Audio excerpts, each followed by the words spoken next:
Rabbit, rabbit. Rabbit, rabbit. Hi, everyone. I'm Dave Orlandi, and with me is Amit Parikh. Amit and I are senior consultants with Quest Software, and we offer up this podcast delivered the first of every month, hence the name, and discuss topics relevant to the IT industry with an emphasis around database performance. It's great to speak with you again, Amit.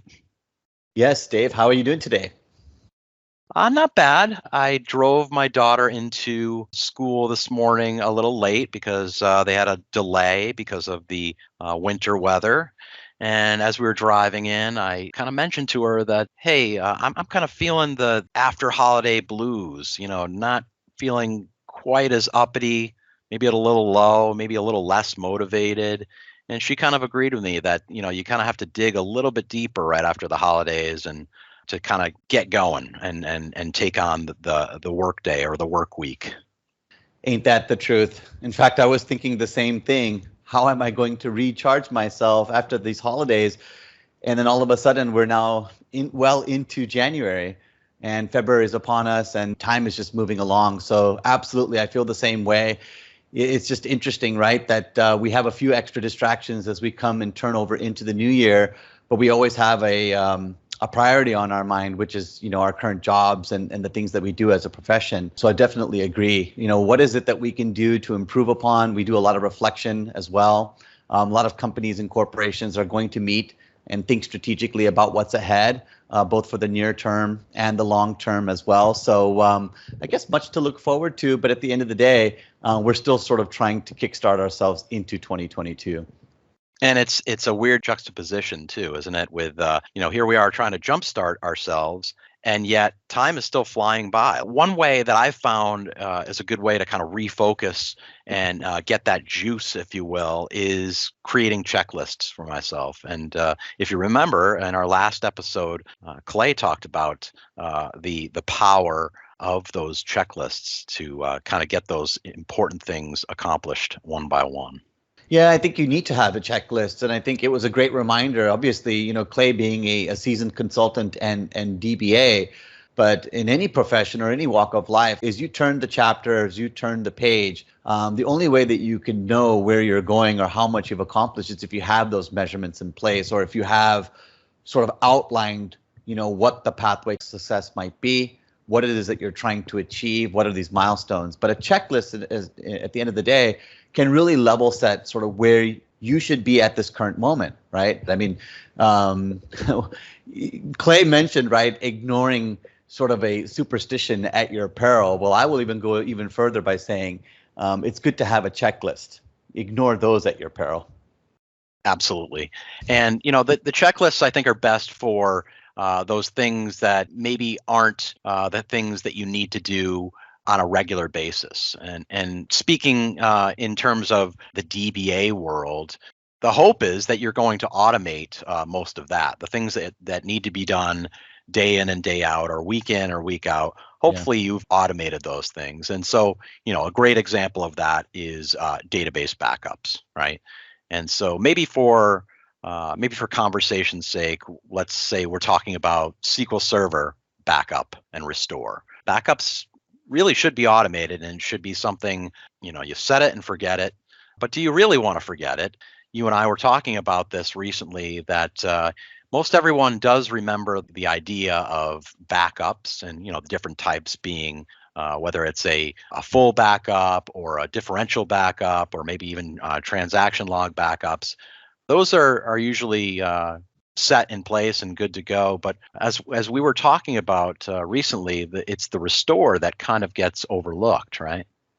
Yes, absolutely. I think that everybody has a backup and recovery strategy in place, whether it be manual or in what you just described, right? Having some sort of automation put into it. Really, if you elevate this a little bit higher, where can a DBA be much more operationally efficient? And taking the case of specifically with SQL Server, there are many ways you can do that in the arena of backups, right? How they're scheduled, how they're maintained. We could talk about a lot of different facets of that, but rightly so. What often gets overlooked is the recovery of the data. So we have to then think about what are these scenarios that can cause a database to be restored. I often wonder, how often do we really restore the important data that we need? Just think about that for a second, Dave. Just think about your own personal data. What's on your smartphone, or what you use in your household. What happens if it's not available? How quickly can you get to that important data? And chances are most people haven't tested that. Now, if you expand that, I would put my dollar down and make this bet that perhaps the same could be said in the database world, right? Or maybe I'm being a little bit too outlandish, but I do think that it often gets overlooked, right? How fast can we recover our data? Are we able to recover the data? First of all, can we, in a valid sense, do that?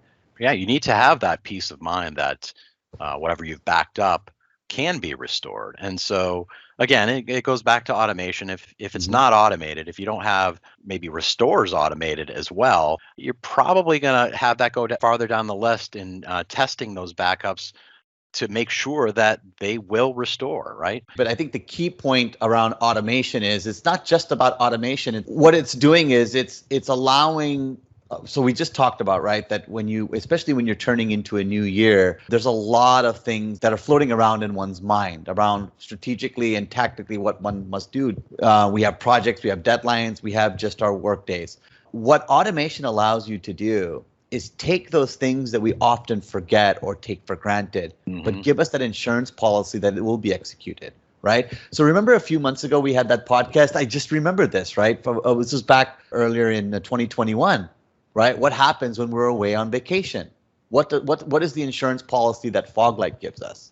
Right. Right. It's that automation. So similarly, right, being able to go in and what are some of the things that we'd want to do with the backup file to ensure that our restore process is going to be as ironclad as possible. And so, as a friendly reminder to our audience, as most all of you know, Amit and I are consultants with Quest. And so, taking it from that angle, our mind goes to, well, what solutions can assist the DBA with this kind of thing?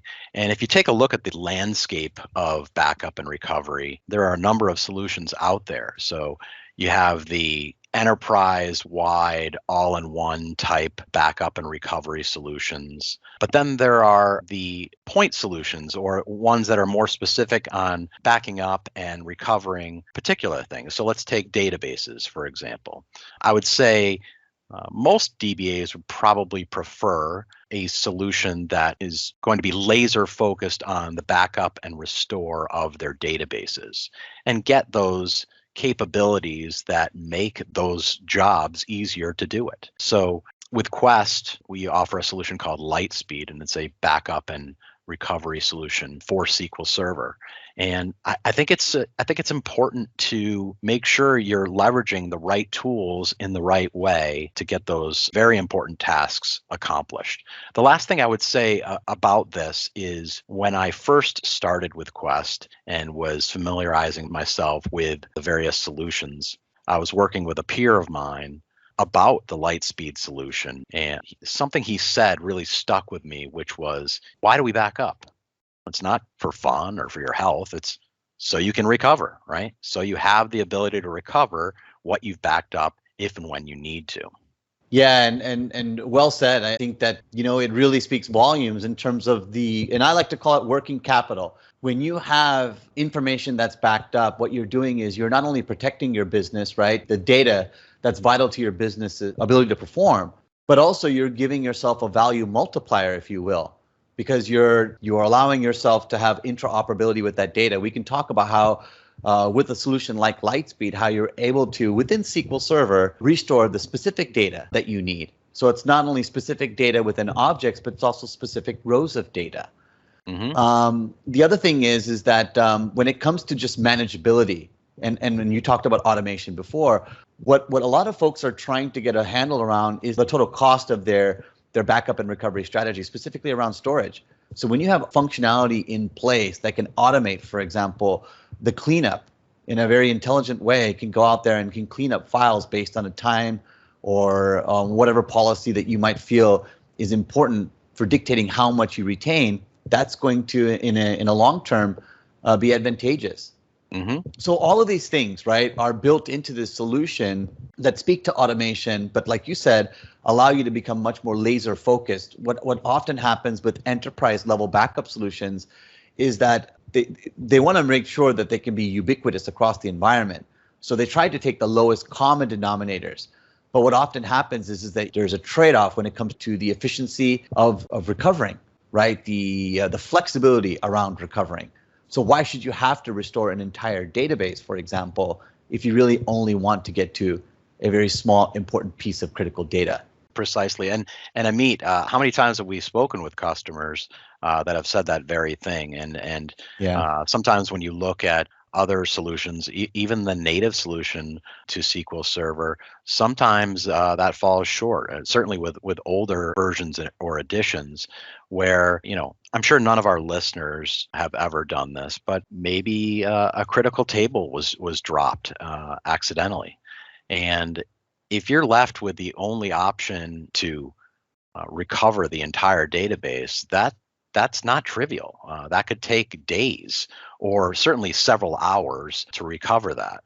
Where if all you need is to recover that object level recovery, you want to have the ability to do that and then be back up and running in minutes versus hours or days. Yeah, it allows you to remain compliant in so many more additional ways. It allows you to remain performant in so many additional ways as you just described. But really, just stated, right? You're saving time. You're making your data much more interoperable, as I mentioned earlier. There's going to be lower overhead because you're able to do this directly from the backup files itself, those that you're capturing from SQL Server. And then you give yourself the peace of mind, right? Because at the end of the day, you now know that you can recover this quickly, but also serve other needs for the business, right, around restorability. So yeah, it's like, ultimately as DBAs, these checklists, I really like what Clay reminded us about earlier, is that it helps us sort of improve upon ourselves. And I think that every second counts, not only in a DBA's job, but namely these processes that we're trying to automate. Well, I couldn't agree more, Amit. As a matter of fact, I feel like this is a really great conversation. I mentioned those wintertime blues that I was having at the beginning of our conversation. After this, I'm feeling much better. Most definitely, Dave. Me too. And with that being said, here's to a speedy recovery. And to all our listeners, thank you so much. Please do like and subscribe to the Rabbit Rabbit podcast series.